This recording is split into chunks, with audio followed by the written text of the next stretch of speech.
Welcome to my story. ఓ స్త్రీ రేపురా.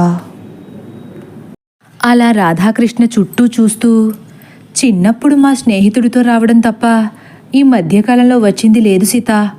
అయినా వెంకటపతి షెడ్ అంటే ఆయన్ని అనుమతి అడిగి వెళ్ళడమే మంచిదనిపిస్తుంది. సీతలో ఒక్కసారే నిరాశ వచ్చేస్తుంది.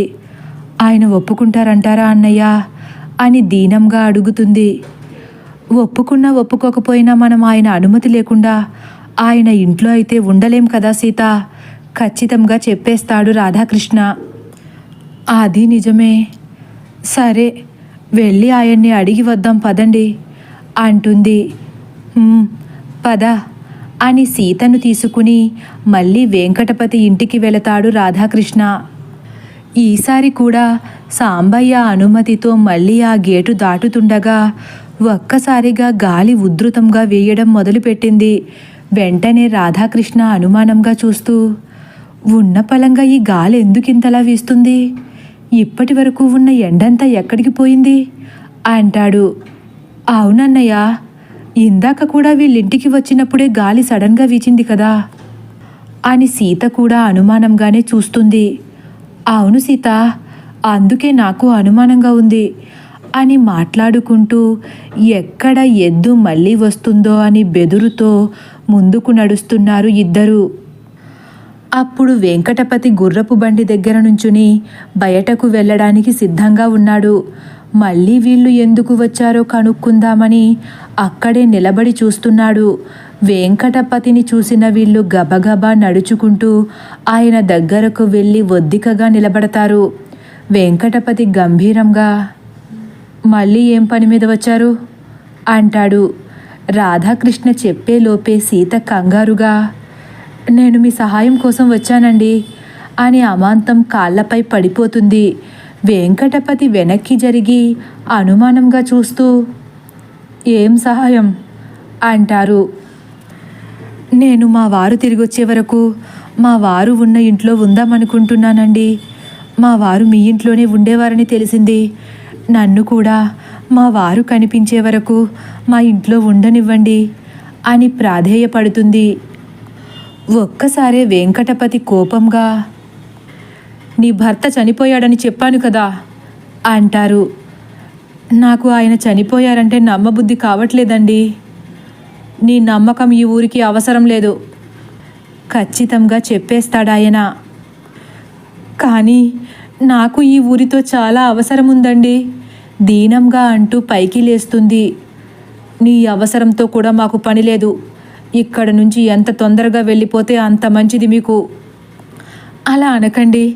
కొన్నాళ్ళు పోనీ మీరన్నట్లు మా వారు చనిపోయారనుకుందాం. కనీసం ఆయన ఎలా చనిపోయారో ఏమయ్యారో అని తెలిసే వరకైనా నన్ను ఆ ఇంట్లో ఉండనివ్వండి అని ఏడుస్తుంది. కోరి కష్టాలు తెచ్చుకోకమ్మా. నువ్వు పడుతున్న బాధను చూసి ఒక తండ్రిలా చెబుతున్నాను. నా మాట విని ఈ ఊరు విడిచిపెట్టి వెళ్ళిపో. నా బాధ మీ ఎవరికీ అర్థం కావడం లేదండి. నేను ఆయన గురించి ఏమీ తెలుసుకోకుండా వెళితే మా అత్తయ్య గారు ప్రాణాలతో ఉండరు. ఆయన చనిపోయిన విషయం తెలిసిన వెంటనే ఆవిడ గుండె కొట్టుకోవడం ఆగిపోతుంది. నా గురించి కాకపోయినా కనీసం ఆ కన్న తల్లి గురించైనా కొన్నాళ్ళు మీ ఊళ్ళో ఉంటానండి అని పదే పదే దీనంగా అడగడంతో, నీ మంచి కోరి చెప్పినా నువ్వు వినకపోతే నేను మాత్రం ఏం చేస్తాను? నీ భర్త తిరిగి రాడని నాకు తెలుసు. నీకు తెలిసే సమయం కూడా తొందరగా రావాలని కోరుకుంటున్నాను. ఆ సమయం వచ్చే వరకు నువ్వు క్షేమంగా కూడా ఉండాలని ఆ భగవంతుణ్ణి వేడుకుంటున్నాను అని చెప్పేస్తారు వెంకటపతి. సీత ఆశ్చర్యంగా చూస్తూ, ఆయన రారని మీరు ఇంత ఖచ్చితంగా ఎలా చెప్పగలుగుతున్నారు అంటుంది కాస్త ఆవేశంగా. వెంకటపతిలో ఒక్కసారే నిరాశ కనిపిస్తుంది. ఆ బాధతోనే, ఎందుకంటే నా అమ్ములు తిరిగి రాలేదు కాబట్టి అంటాడు. ఆ మాట అనగానే కొద్దిగా వీస్తున్న గాలి కాస్త పెను గాలిగా మారి వీళ్లను పక్కకు నెట్టేంత తీవ్రంగా వీస్తుంది. మళ్ళీ ఆకాశం ఉన్నపలంగా నలుపు పులుముకుంటుంది. పగటి పూట కాస్త సాయంకాలంలా మారిపోయింది. గుర్రాలు కూడా ఆ గాలికి బెదిరిపోయి గట్టిగా సకిలిస్తూ ముందు కాళ్లను వేగంగా పైకి విసురుతున్నాయి. ముగ్గురు భయపడి పక్కకు జరుగుతారు. వెంటనే వెంకటపతి కంగారుగా, సాంబా, గుర్రాలు జడుస్తున్నాయెందుకో? ఈరోజు బయటకు వెళ్ళను, వీటిని కూడా తీసుకెళ్లి షెడ్డులో కట్టేయి అంటారు. సరే అయ్యా అని కంగారుగా అటూ ఇటూ గెంతులేస్తున్న వాటిని సాంబయ్య బలవంతంగా తీసుకుని వెళుతున్నాడు.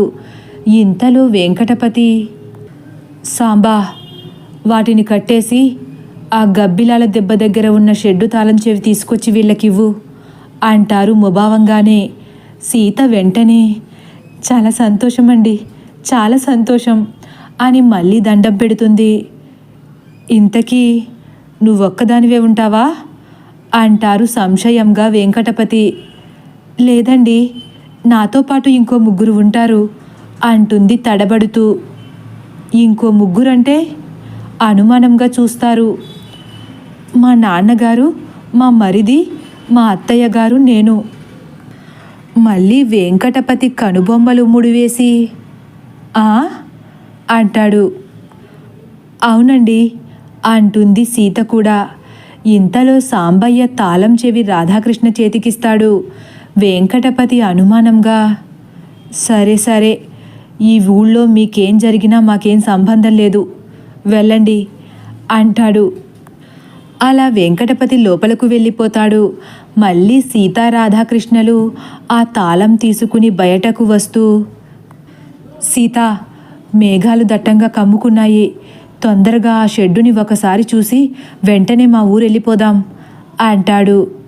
సరే అన్నయ్య, ఈరోజు ఒక్కరోజు మీ ఇంట్లో చోటిస్తే రేపటి నుండి మిమ్మల్ని ఇబ్బంది పెట్టను. గాలికి ఎగురుతున్న జుట్టుని సరిచేసుకుంటూ నడుస్తుంది. అలా గేటు బయట కాలు మోపగానే ఎవరో మాయ చేసినట్లు గాలి వీయడం ఆగిపోయింది. అక్కడి వరకు బలంగా నెడుతున్న గాలికి ఎదురీదుతూ కష్టపడి బయటకు వచ్చిన వీళ్ళు ఒక్కసారిగా గాలి ఆగిపోవడంతో మళ్ళీ ఆశ్చర్యంగా ఒకరి ముఖాలు ఒకరు చూసుకుంటారు. ఇద్దరూ ఒక్కసారి ఆకాశం వైపు చూస్తారు. అప్పటి వరకు ఉన్న మేఘాలు ఎక్కడా కనపడట్లేదు. వీళ్ళు కళ్ళు భయంతో పూర్తిగా విచ్చుకున్నాయి. వెంటనే గబుక్కున వెనక్కి తిరిగి వెంకటపతి ఇంటి ప్రాంగణంలోకి చూసి భయంతో, సీతా అని చూపుడు వేలితో వెంకటపతి ఇంటివైపు చూపిస్తాడు రాధాకృష్ణ. సీత కూడా అటు చూసి నిర్ఘాంతపోయి, ఏంటన్నయ్యా, లోపలంతా గాలి వీస్తుంది, దట్టమైన మబ్బులు ఉన్నాయి, ఇక్కడేంటి ఎండగా ఉంది అంటుంది. నేను చెప్పాను కదా సీత, ఈ ఊళ్ళో ఏదో జరుగుతుందని.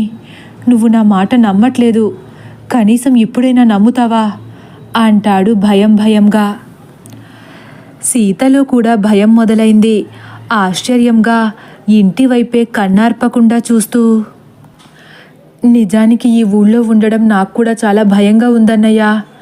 కానీ ఇప్పుడు నాకు అర్థం కానిది ఏంటంటే, ఈ ఊళ్ళో జరిగే వింత పరిణామాలకు ఈ ఇల్లే నాందేమో అనిపిస్తుంది అంటుంది. అవును సీత, నాకు అదే అనిపిస్తుంది. ఈ ఇంట్లో ఏదో దాగి ఉంది, అదే ఈ ఊరిని శాసిస్తుందంటావా అంటాడు తీక్షణంగా అటువైపు చూస్తూ. నాకు భయమేస్తుంది, తొందరగా ఇక్కడి నుంచి వెళ్ళిపోదామా అంటుంది సీత కంగారు పడిపోతూ. అదే మంచిది, పద అని అక్కడి నుండి కంగారుగా జారుకుంటారిద్దరూ. అటూ ఇటూ ఆకాశాన్ని తాకేటంత పెద్ద పెద్ద చెట్లు, వాటి మధ్యలో సన్నని నడకదారి, ఊరిలో ఉన్న ఇళ్లన్నింటినీ ఒక్కొక్కటిగా దాటుకుంటూ నెమ్మదిగా ఊరి పొలిమేర దగ్గరకు వస్తారు ఇద్దరు. పట్టపగలైనా మిట్ట మధ్యాహ్నమైనా సరే ఆ ప్రదేశంలోకి రావడానికి సూర్యుడి వెలుగుకు కూడా ఆస్కారం లేకుండా పోయింది. చెట్లు ఆకాశం కనపడకుండా మూసివేసి తమ పరాక్రమాన్ని చాటుకుంటున్నట్లుంది ఆ చోటు. ఎటు చూసినా నిశ్శబ్దం. చివరకు ఒక్క పక్షి కూడా సందడి చేయడం లేదు ఆ చోటన. వీళ్ళు నడుస్తున్న అడుగుల శబ్దం మాత్రం వీళ్లను వెంటాడుతున్నట్లుంది. ఇంతలో, సీత, అదిగో ఆ చెట్ల మధ్య కనిపిస్తుందే, అదే మీ ఆయన ఉన్న ఇల్లు అని చిన్న షెడ్డుని చూపిస్తాడు రాధాకృష్ణ. సీత ఆ ఇంటిని తదేకంగా చూస్తూ ముందుకు నడుస్తుంది నిర్లిప్తగా. ఇన్నాళ్ళు మా కోసం ఆయన ఈ దెయ్యాల కొంపలో ఒంటరిగా బ్రతికారంటే నా గుండె తట్టుకోలేకపోతుందన్నయ్య అని చెమర్చిన కళ్ళతో అంటుంది. అసలు మీ వారికి ఎవరు చెప్పలేదేమో ఈ ఇంట్లో ఉండొద్దని. మా చిన్నప్పుడు కూడా ఈ చుట్టుపక్కలకు జనాన్ని రానిచ్చేవారు కాదు అంటాడు రాధాకృష్ణ కూడా. మీకులా చెప్పేవారే ఉంటే ఈ పాటికి మా వారు మాతో పాటు సంతోషంగా ఉండేవారు కదా అన్నయ్య అంటుంది చెమ్మగిల్లిన కళ్ళతో సీత. తదుపరి భాగం కోసం వేచి ఉండండి. ఒకవేళ నా కథ కానీ మీకు నచ్చినట్లయితే లైక్ చేసి సబ్స్క్రైబ్ చేయడం మర్చిపోకండి. Thank you for watching.